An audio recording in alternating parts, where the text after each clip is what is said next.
Yes, indeed, you're gonna see many of pictures like this. This one is from Romania. I love riding motorcycles, and it's just a perfect place to do so. And thank you for joining this speech. I'm sure that I lured you here with this sort of clickbaity, sexy topic. Yeah, I know that. And if you want to me to answer like all the talk about all the Agile coaches, I'm not gonna do it. Sorry, but rather I'm gonna talk about myself because as Victor said. At one point, I decided to change my role to become a manager, to people manager, and to lead them forward. And it's been a journey. And in order to tell it to you, I would like to invite you to a little travel back in time to the good old days when I was still an Agile coach. And so let's meet this guy. Me of 2020, as you can see, oh, that's a big picture. As you can see, I'm a little bit younger, probably better looking, with definitely better hair then. But what you can also see is that I'm smiling. And why is that, you might ask? Maybe. But also, another explanation to that is that professionally, I'm sort of comfortable. I'm comfortable in where I am. I'm comfortable in what I'm doing. Because at that point of time, I have almost a decade of experience working different roles, but in the same company, which is ING Bank, out of which around 5 years as an Agile coach. So I belong to the sort of old guard of the Agile coaches of ING. So I saw many things that were happening, how the transformation started and everything. So that means that although I face some challenges on the way every day, I'm still moving in this comfortable space and using all the paths I've been, working out for the past many years. Because people know me, I know people, I know processes, I know organization, I know leaders, I know everything that is happening in this company, which makes everything rather easy. But apart from making it easy and comfortable, it makes me a little bit bored as well. Because I'm not feeling this, rapid rush of new knowledge, new skills that are flowing through your veins and are just giving you a lot of motivation to move forward. Because I have some knowledge and I can still build on it, but there is no this immediate energy that's coming to me because I know quite a lot. And as you can see, that may lead to some questionable decisions. And that in particular, that's probably the smallest production motorbike that's road legal right now, and it still goes over 80 kilometers an hour. So it's a lot of fun, but freaking scary. So you might think, that's the time when I started to think, like, what to do next. And obviously, like working with leaders, advising them in their challenges, watching them sometimes struggle and what kind of challenges they face, made me think, maybe I should become one. Maybe I should become a manager somewhere.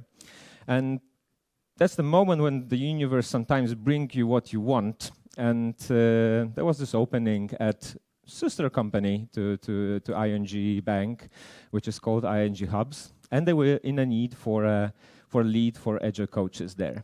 And my response was, how bad can it really be? I have plenty of experience. I watched the leaders do their work. So yeah, is it going to be difficult or not? And probably like the first months or first weeks, especially after I made the decision to go that direction, was a really classic example of what you see in many occasions. So I was a little bit cocky then, so I probably started somewhere there, being convinced that I know everything, almost everything. Then I met the team.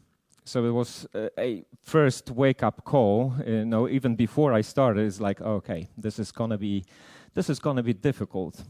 And the closer I get, I was moving down to this place called the Valley of Despair. And I was looking for a good picture to represent how I really felt and what really hit me during those first weeks and first months of my work, and that's probably the best one I could find, because if I look back to those first weeks, my team was really eager to bring me all the issues, all the challenges they were facing, and that they were waiting for me to come. So they were ready for it. My manager, he won't admit that, but he was sort of happy, okay, we've got this guy, I don't have to deal with that anymore, so he will do that for me. There was me trying to, learn new people, because that's a totally separate company, so everything is new to me. Even the access to my laptop was new, and we're laughing till today, I think, for the system, for the message in the system that was during first days next to my name, which called "no longer employed," because something went really bad. So obviously nothing was working for me since the beginning. And that is probably how I felt during those first weeks and days, because what I really discovered during those first months is how little I know, because there are so many new topics, there are so many new subjects that I had to cover. Everything related to the labor law, building new relationship, from the beginning, from the scratch, learning how to build trust with the people I work, building my professional image in the same time, because I didn't have to use that for a while because everybody knew me before, and now I had to rebuild it all over again. So all those things, and probably many, many more, were the ones that hit me really hard during those first weeks and months. And you might say, okay, but you promised us the answer, so tell us the result already. I'm gonna take a little sip to let it stick for longer. And again, some of you that know me very well know that I really love gifts. So I found the one that really tells the whole story about where I'm in now. Because sometimes I'm probably a good one, but not always. And I want to also show you some data that will back it up somehow. And from the perspective of being a successful leader, manager, whatever we call it, I think there are two things that we need to take into account. So the first one is how employees think about me, how they like working with me, what's the feedback coming from them. And that's the graph that I use from the tool that we use, which is called Office Vibe. That collects feedback on regular basis, like every week, every day. Employees answer some questions. And here is probably like, I think there's a whole 2 or 3 years that I've been working in this role. And that precisely is the relationship with managers. So this is a relationship with me, how they perceive it, and what I'm doing wrong or right. Dan will probably count some variances here, maybe note some important moments of this. But for me, this is the the data I use every day to check whether I'm doing something okay or not. And there are probably two things or two moments where I really screwed up. You can see that one and that one. So the first one is when I was getting sort of comfortable. This is after the first year of working with my team. And I experimented a little bit too much with transparency regarding salaries and wages. And I did that in a very bad way, probably, remembering that right now. So as you can see, that resulted in this fall for a couple of months and then a couple of months more to recover from that. And the next one is even more serious. That was probably the biggest challenge and the most difficult situation I faced because it concerned the future of one of the team members, and the decision was really impossible to make, but still I had to do it. I had to make it, and then I felt all in. So some people said that I communicated it badly. Some people said that it was not transparent, and some people were just unhappy with the decision at all. Yeah, so that was a bad decision because I should have done something otherwise. So yeah, as you can see, I'm still recovering from that one, trying to keep up the good work and improving on the things that I've learned through those experiences. And the second measure of managers' success, I think, at least from my perspective, is what really the team achieves. So what's the impact? What are they doing good or not? And here I want to show you how the team of Agile coaches that we call now Way of Working coaches transformed from my perspective. And there are those three bullets, and I really think that the transformation that the team went through and the development they went through those years is something absolutely incredible. Because from being people who work and support mostly teams on introducing certain frameworks in agility, from agility, etc., we moved to the role that is really present on the organizational level, that we are working with leadership, with team members. We're coordinating some strategic initiatives. We're building organizational structures with them. We talk about organizational culture with them. Even right now, we have workshops happening near Warsaw that we are defining the future organizational culture for our whole company.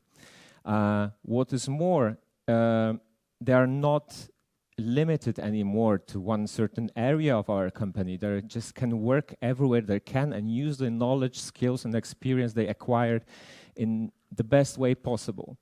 And finally, that is also very much linked to the business strategy of our company. From being more focused on local things that are happening local, we're changing it to become more global, to focus on services that we deliver from different locations. So there is this huge opportunity on building governance, alignment, defining roles and responsibilities for the units that are across the globe to make sure that everything works really smoothly and as smoothly as it can. And they do that. And I don't want to say that this is solely because of me or thanks to me, because that is amazing work they have done. And every person in the team just transformed. But I want to believe that at least some part of it is me doing it and giving them the space to flourish in that kind of environment. And what I really want to wrap up with is the things that really helped me personally through this journey of becoming a leader of manager. So the first Holy Trinity, I will call it, so empathy, transparency, and authenticity. That is something that I built on, that I use every day to build trust and relationship within the team of everyone around me. Second one is openness to feedback. That might sound really basic, but it really is, because you're gonna make a lot of mistakes. I did plenty of those. But what saves me is the feedback from people who want me get better, and I want to thank them really for that. Basic facilitation and coaching skills or tools or everything that you can think of that will help you support the team. That is something that helped me a lot. And finally, experience in introducing agility with all the tools, with all the methodologies, methods, whatever you can think of. These are really handy every day in a manager's work as well. What I learned the hard way is the first thing is that you need some personal boundaries, especially because I said that empathy is the number one for me. Empathy is a bitch. Sorry to say that out loud, but it will make your life really painful if you take too much on yourself. So you need to somehow create a barrier for yourself to know where the limit of your support really is, because otherwise your work is going to be very, very painful and very difficult. You cannot communicate too much, especially while we work remote or hybrid or whatever. So, and the more people you have, the more experienced they are, the more you need to communicate, because they will find a gap in your communication every time, and you just need to correct it all over again. And finally, autonomy and teamwork is awesome. I love it. I really rely on it. But there are some moments when there's simply no space for it. And learning on when to apply it and where not, that's a tricky part. So just to wrap up, I think that Agile coaches can really become amazing leaders, because we've got a lot of tools, a lot of skills that we use every day, so we can. And I just hope to get there one day. Thank you very much. So we have quite a few questions. The first one from the audience is, what would you have done differently on terms of your decisions? I think that was the two crises that you went through. I would probably prepare. I would get more preparation, that's for sure, especially when it comes to legal stuff, because that's something that that is really wide subject and it's hard to handle when you're all juggling all the things that are happening. So that is for sure. I'm not sure I could have avoided all the mistakes I made, because it's the process of learning. So right now I'm smarter. I know what not to do, etc. But if it really was something that I could have avoided, I don't think so, because I think I learn on mistakes and yeah. So could you give just one advice for Agile coach who would like to become a manager one day? Do it. Do it. It's as simple, because if you think about it, so there is something on the back of your head, and so, just challenge yourself. If you fail, then you will convince yourself that it's not for you. But you may find yourself in a really satisfying, I would say, role, because watching people grow, that's like the biggest reward you can get. And it's nothing I could ever say about the role of an Agile coach before. So, yeah. Okay, so thank you very much. Thank you. Thank you.